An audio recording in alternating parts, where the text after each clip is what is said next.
तो एक बार फिर से स्वागत करते हैं हम अपने चैनल स्टडीज़म में। ठीक है, आज पिछले लेक्चर में हम कवर कर चुके थे मेंसुरेशन। ठीक है, मेंसुरेशन का दो पार्ट बताए थे कि दो पार्ट नहीं, मेंसुरेशन का दो टॉपिक्स बताए थे, एक एरिया ऑफ पैरेललोग्राम और दूसरा एरिया ऑफ ट्रेपेजियम। ठीक है, तो अगर आपने एरिया ऑफ अभी तक वो वीडियो नहीं देखा है तो जाके मेरे चैनल स्टडीज़म में जाके देख लेंगे। ठीक है, इसमें भी थोड़ा मोड़ा मतलब कॉन्सेप्ट थोड़ा थोड़ा लगेगा उस दूसरे जो पिछले वीडियोज़ का भी इसमें। ठीक है, तो शुरू करते हैं एरिया ऑफ रोम्बस बताने के लिए।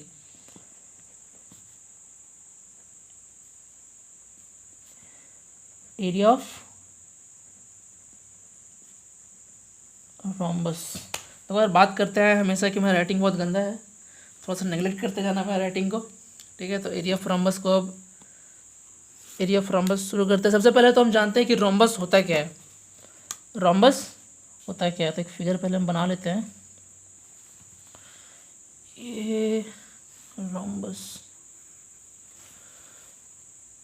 क्योंकि जब तक हम जानेंगे नहीं कि रोम्बस है क्या तब तक बताएंगे कैसे इसका एरिया क्या होता है। ठीक है, तो फिगर नेम डाल देते हैं A B C D। तो गाइज ये देखिए, ये हमारा रोम्बस है। ठीक है, इसका नेम है A B C और D और यहाँ O। तो रोम्बस क्या होता है, तो रोम्बस एक पैरेललोग्राम है। एक्चुअली रोम्बस क्या है, पैरेललोग्राम है। पैरेललोग्राम मतलब जिसका अपोजिट साइड्स क्या हो, एक दूसरे के पैरेलल हो और बराबर हो। ठीक है, तो rhombus is a parallelogram in which all sides are equal. Rhombus एक ऐसा पैरेललोग्राम है जिसका सारा साइड्स क्या होता है, इक्वल होता है। इसका सारा साइड्स इक्वल होता है और जिसमें जो रोम्बस के जो डायगोनल्स होते हैं, डायगोनल्स जैसे कि डायगोनल से हम क्या समझते हैं कि डायगोनल से जो दो एक से दूसरे कॉर्नर को कनेक्ट करता है, अपोजिट कॉर्नर उसको, देखिए A D B और C, ये क्या है, रोम्बस के डायगोनल्स हैं।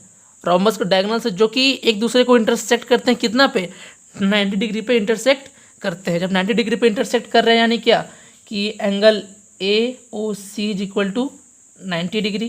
ठीक है, दूसरा कि एंगल BA कोई भी ले लो ना, BOC is equal to 90 degree. ये चारों 90 डिग्री, ये भी 90, ये भी 90, ये भी 90, ये भी 90। ठीक है, तो हमको इसका एरिया निकालना है कि एरिया कैसे निकालते हैं। देखिए एरिया हमको फार्मूला पता है, रोम्बस का एरिया का जो फार्मूला होता है वो होता है half into product of diagonals, half into product of diagonals. ठीक है, तो ये इसका एरिया निकालने का फार्मूला होता है। तो हम यही बताएंगे कि ये कैसे होता है, इसको डिराइव करेंगे फार्मूला को अभी। ठीक है, इस फार्मूला को हम क्या करेंगे, अभी डिराइव करेंगे। तो चलिए देखते हैं यहाँ पे, बस ध्यान से देखते जाइए, सब समझ जाइएगा आप लोग, बहुत आसान है, बहुत आसान।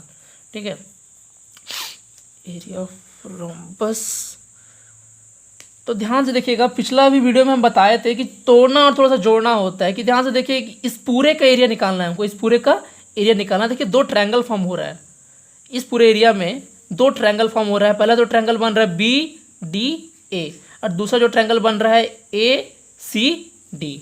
अगर हम दोनों के एरिया को जोड़ दें, दोनों के एरिया क्या कर दें, जोड़ दें। ये जो फिगर है ध्यान से देखिए, इस एरिया को, ये जो पार्ट है इस पार्ट को जोड़ दे तो ये पूरा एरिया नहीं बन जाएगा। और वही तो हमको निकालना है इस पूरा एरिया, और ये पूरा एरिया क्या होता है मेरा, एरिया ऑफ रोम्बस ही। ये एक फिगर है रोम्बस, इसका एक ट्रायंगल फॉर्म हो रहा है जिसका एरिया निकालना है हमको, दोनों को जोड़ देना है। क्यों जोड़ देना है, क्योंकि यार एक जोड़ देंगे दोनों को ना तो हमको इस पूरे का एरिया मिल जाएगा, इस पूरे का एरिया मिल जाएगा। तो सबसे पहले बात तो लिख देते हैं कि एरिया ABCD जो कि किसका है, रोम्बस का है। ठीक है, वो किसके बराबर हो जाएगा, area of triangle ABD plus area of triangle ACD। ठीक है, तो तुम ध्यान दो इस ट्रायंगल में कि ये क्या है, इस ट्रायंगल के लिए ABD के लिए ये इसका हाइट हो गया और ये इसका बेस हो गया। ये क्या हो गया, इसका हाइट हो गया और ये इसका बेस हो गया। तो हम जानते हैं कि एरिया ऑफ ट्रायंगल क्या होता है, हाफ बेस क्या है मेरा, बेस क्या है मेरा इसमें AD इंटू OB। ठीक है, बेस मेरा ये, और दूसरा ये देखो ये प्लस है बीच में, एरिया ऑफ ट्रायंगल ACD, इसमें भी वही देखो, ये क्या हो गया मेरा, ये हाइट हो गया इस ट्रायंगल का। ACD के लिए ये क्या हो गया, ये हाइट हो गया और ये कॉमन निकल गया हमारा। देखो यहाँ पे half O C into A D, O C into A D. अब ध्यान दो कि हाफ कॉमन निकलेगा और ए डी कॉमन निकलेगा, ठीक है। ए डी कॉमन निकला, क्या बचा, ओ बी प्लस ओ सी बचा, ओ बी प्लस ओ सी। जब तुम ध्यान देखो इस फिगर में कि ओ बी को जोड़ेंगे और ओ सी को जोड़ेंगे, क्या निकल जाएगा, बी सी निकल जाएगा। अरे बस जोड़ना और तोड़ना तो बोल रहे तब से यार, जोड़ना है तोड़ना है, जोड़ना है तोड़ना है। Half A D into A C, क्या निकल गया, half A D into O C. क्या हो गया देखो तो, सॉरी ये बी सी हो गया यहाँ पे। बी सी क्या है, मेरा डायगोनल है। ए सी क्या है, ए डी क्या है, मेरा डायगोनल है। तो वही तो हम लोग बोल रहे तब से कि area of rhombus is equal to half product of diagonals. सही तो प्रूफ करना था, ये देखिए प्रूफ हो गया। देखिए अभी तो हम सिर्फ डिराइवेशन बताते जाएंगे कुछ कुछ टॉपिक्स का, तो नेक्स्ट वीडियो में हम इसको कवर कर लेंगे। जैसे कि कुछ क्वेश्चंस बना लेंगे एरिया ऑफ रम्बस से, कोई भी कंपटीशन का क्वेश्चन हो गया, कहीं से भी कोई भी क्वेश्चन पिक करके जो बढ़िया बढ़िया क्वेश्चन होंगे तगड़े तगड़े, वो हम सॉल्व करेंगे, ठीक है। तो फिलहाल तो अभी इतना समझते हैं।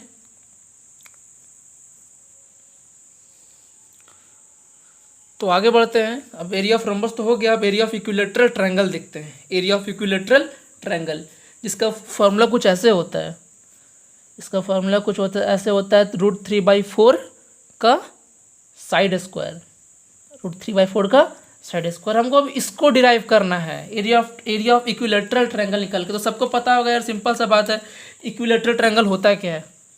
इक्विलेटरल ट्रायंगल वैसा ट्रायंगल जिसका तीनों एरिया क्या हो, सॉरी तीनों एरिया बोल रहे, तीनों साइड्स क्या हो, बराबर हो। तीनों साइड्स बराबर हो। फिगर पे मत जाना यार, समझने पे जाओ और कॉन्सेप्ट पे जाओ। देखो ये एक इक्विलेटरल ट्रायंगल है जिसका तीनों साइड क्या है, बराबर है, ठीक है। मान लो बराबर है, तुमको फिगर में नहीं दिख रहा होगा। ए नाम दे दो, बी नाम दे दो और सी नाम दे दो। जब तीनों का साइड बराबर है तो मान लो कि ये ए लेंथ का है तो ये भी ए लेंथ का होगा, ये भी ए लेंथ का होगा। कोई दिक्कत नहीं हो रहा होगा, कोई दिक्कत, सिंपल सा तो बात है, ठीक है। अब हमको इसका एरिया निकालना है, area of equilateral triangle. Area of equilateral triangle तो लिख देते हैं यार पहले, जो गिवन है। मैथ्स में हमेशा ध्यान देना कि गिवन जरूर लिखना, कहीं भी एग्जाम्स हो गए तो कहीं भी किसी भी चीज़ में, अगर बोर्ड्स की एग्जाम है तो गिवन जरूर लिखना यार, गिवन में भी मार्क्स मिलता है, ठीक है। तो गिवन लिख देते हैं जो है मेरा, हमेशा लिखो, क्योंकि जब भी बनाते जाते हैं तो हम बार बार क्वेश्चन नहीं देखेंगे, हो सकता है ऊपर ही देख के समझ जाए हम, ठीक है। इसलिए गिवन लिखना बहुत ज़रूरी है। तो A B B C A C is equal to A, given लिख दिए। अब देखो यार, हमको इसका एरिया निकालना है, डिराइव करना है फॉर्मूला कि एरिया का फॉर्मूला क्या होता है। तो तुम लोग ये देखो, ये इक्विलेटरल ट्रायंगल है, लेकिन सबसे पहले क्या है, एक ट्रायंगल। इक्विलेटरल ट्रायंगल तो है ही, एक ट्रायंगल भी साथ साथ में है। तो हम जानते हैं कि जो ट्रायंगल का क्या होता है एरिया, ट्रायंगल का क्या एरिया होता है, हाफ बेस इंटू हाइट होता है। तो मेरे पास बेस तो है लेकिन हाइट नहीं है। हाइट कहाँ है, हाइट तो है नहीं मेरे पास इसमें दिया हुआ। तो हमें क्या करते हैं कि एक परपेंडिकुलर ड्रॉ कर लेते हैं यार, वही तो काम करना है। ये क्या करते हैं, परपेंडिकुलर ड्रॉ कर लेते हैं ऐसे कुछ, अपने मन से ड्रॉ कर लिए हम। और तुमको पता होगा कि अभी तक हम जितना भी समझाएं टॉपिक, सब में परपेंडिकुलर एक ट्रायंगल का क्या रहा, हाइट रहा है। क्या रहा है, हाइट की। उस ट्रायंगल का हाइट कितना है एक्चुअल में, उस ट्रायंगल का हाइट कितना है, ठीक है। तो ये क्या, हम परपेंडिकुलर ड्रॉ करते हैं, यहाँ पे नाम दे देते हैं ए बी सी डी नाम देते हैं, ठीक है। तो A D perpendicular to B C जो कि बेस है, ठीक है। तो तुम परपेंडिकुलर इधर से भी दे सकता है, इधर से भी दे सकता है, कोई दिक्कत नहीं है, जहाँ से तुमको परपेंडिकुलर देना है, लेकिन बस परपेंडिकुलर देना चाहिए, ठीक है। तो A D perpendicular to B C. तो कोई एक और बात कि जब इसको परपेंडिकुलर दिए ना तो ये बाइसेक्ट हो गया, फिर ये ए था तो a/2 हो गया, आधा आधा बढ़ गया। परपेंडिकुलर ना ड्रॉ किए हैं, एक इक्विलेटरल ट्रायंगल पे एक परपेंडिकुलर ड्रॉ किए हैं, तो ये आधा आधा क्या हो जाता है, a/2 बढ़ गया, मतलब a था पूरा, अब आधा आधा हो गया, a/2 जैसे कि मतलब B D is equal to a/2। ये मत पूछना क्यों यार, सिंपल सी तो चीज़ है, a/2 सब काम देगा अभी हमको, ठीक है। अब हमको क्या करना है, ए डी ये तो निकल गया, A D perpendicular to B C, B D निकाल दिए a/2, डी सी निकाल दिए a/2। इतना कुछ निकालने के बाद हमको ए डी का क्या निकालना है, ए डी का देखो कोई लेंथ नहीं, इसका लेंथ है, इस पूरे का लेंथ है ए, इस पूरे का लेंथ है, इस पूरे का लेंथ है ए, इसका भी लेंथ निकालना पड़ेगा। इसका लेंथ क्यों निकालना पड़ेगा, क्योंकि ये हाइट है मेरा। इसका लेंथ क्यों निकालना पड़ेगा हमको, क्योंकि मेरा क्या है, हाइट दिया हुआ है, और हाइट हमको ज़रूरी है एरिया निकालने में यार, समझे। तो इसलिए इसका लेंथ हम चलो निकालते हैं, डिराइव करते हैं इसका लेंथ क्या हो सकता है। तो देखो एक राइट ट्रायंगल फॉर्म हो रहा है, इधर देखो ये पूरा एक राइट ट्रायंगल फॉर्म हो रहा है। तो तुम सब जानते हो भैया कि पाइथागोरस कौन थे, पाइथागोरस थ्योरम क्या होता है, तो अप्लाई करो भाई Pythagoras theorem. By Pythagoras theorem, spelling आवाज़ और सब कुछ नेगलेक्ट कर दो, बस कॉन्सेप्ट समझ आना चाहिए तुमको, ठीक है। मैथ्स में स्पेलिंग कुछ मत देखना। बाय पाइथागोरस थ्योरम क्या होता है पाइथागोरस थ्योरम से, कि इस ट्रायंगल में by Pythagoras theorem in triangle A D B, in triangle A D B,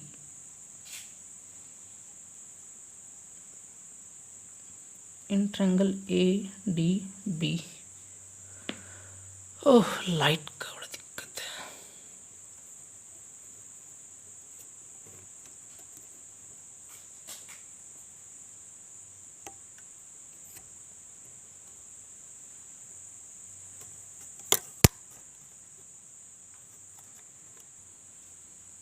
तो अप्लाई करते हैं Pythagoras theorem by Pythagoras theorem in triangle A D B.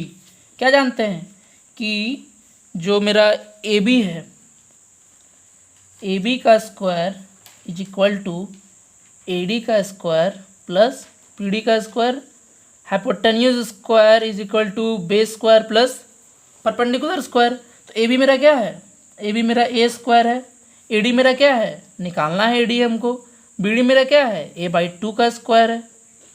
सब समझदार है यार, सब समझ गए हो गया। इसको इधर पलट दो या तो इसी को इधर पलट दो, जिसको पलटना पलटो। A D is equal to A D is equal to A D is equal to A D is equal to a square minus a square by 4 का रूट अंडर, यहाँ स्क्वायर देना भूल गए। कुछ समझे कैसे? ये ए डी को यहाँ रहने दिए, ए इधर को इसको इधर ले गए और इसको ए स्क्वायर बाई 4 हो गया, इसको अंदर घुसाएं तो ए स्क्वायर ये 4, ठीक है। और ये जो यहाँ स्क्वायर था, ये जो स्क्वायर था इसको जब हटाना तो इधर क्या दे दिए, रूट का साइन दे दिए, ठीक है। सिंपल तो है कैलकुलेशन, इसको हटाना था तो भाई इधर रूट अंडर का साइन दे दिए यार, ठीक है। चलो सॉल्व करते हैं। बी डी का वैल्यू क्या आएगा, so A D a square by 4 a square minus a square by 4, तो A D is equal to 3a square by 4 का रूट अंडर में। अब देखो यहाँ पे ए बाहर निकल जाएगा, ये स्क्वायर है तो क्या बचेगा, 3 बचेगा, ये 4 था तो 4 का रूट क्या था, 4 का 2 2 जा 4, तो ये क्या निकल गया, ये बाहर निकल गया, 2 इंटू 2 था तो 2 बाहर निकल गया, ए बाहर निकल गया, बचा 3, तो 3 ए, तो ए डी का ये वैल्यू आ गया मेरा। अब ध्यान दो, हमको क्या निकालना है, area of equilateral triangle, area of तो लिख दो equilateral triangle is equal to half base मेरा क्या है बी सी, ए हाइट मेरा क्या है A D, a root 3 by 2, half a square root 3 by 2 is equal to into होगा is equal to 1/4 a square root 3। देखो ये मिलाओ, इसको मिलाओ और इसको मिलाओ, रूट 3 है, साफ साफ लिखो यार, root 3/4 A square, root 3 4 4 a square side square, A square ए क्या है, साइड ही तो है, तो भाई ये और ये मेरा मैच कर गया ना। देखा कितना ईजी था। देखो यार बहुत आसान है, ठीक है। जितना भी वीडियोस बनाए हैं, एक वीडियो पिछला, ये जितना भी क्या एक वीडियो पिछला बनाए हैं उसको देख लेना एक बार, ये 2 देख लेना, area of rhombus, area of equilateral triangle. तुम कोई भी क्लास से हो यार, ये तो नॉर्मल चीज़ है, बेसिक्स है। अगर तुम्हारे बेसिक्स कमजोर है तुम यहाँ से देख सकते हो कोई भी चीज़ को, ठीक है, कैसे होता है क्या होता है। दूसरी चीज़ कि कुछ भी दिक्कत है तो कमेंट सेक्शन में बताओ, किसी भी टॉपिक पे कौन सा टॉपिक वीडियो बना सकते हैं, ठीक है। और बस चैनल सब्सक्राइब करते जाओ, हंसते रहो, हंसाते रहो। Bye bye.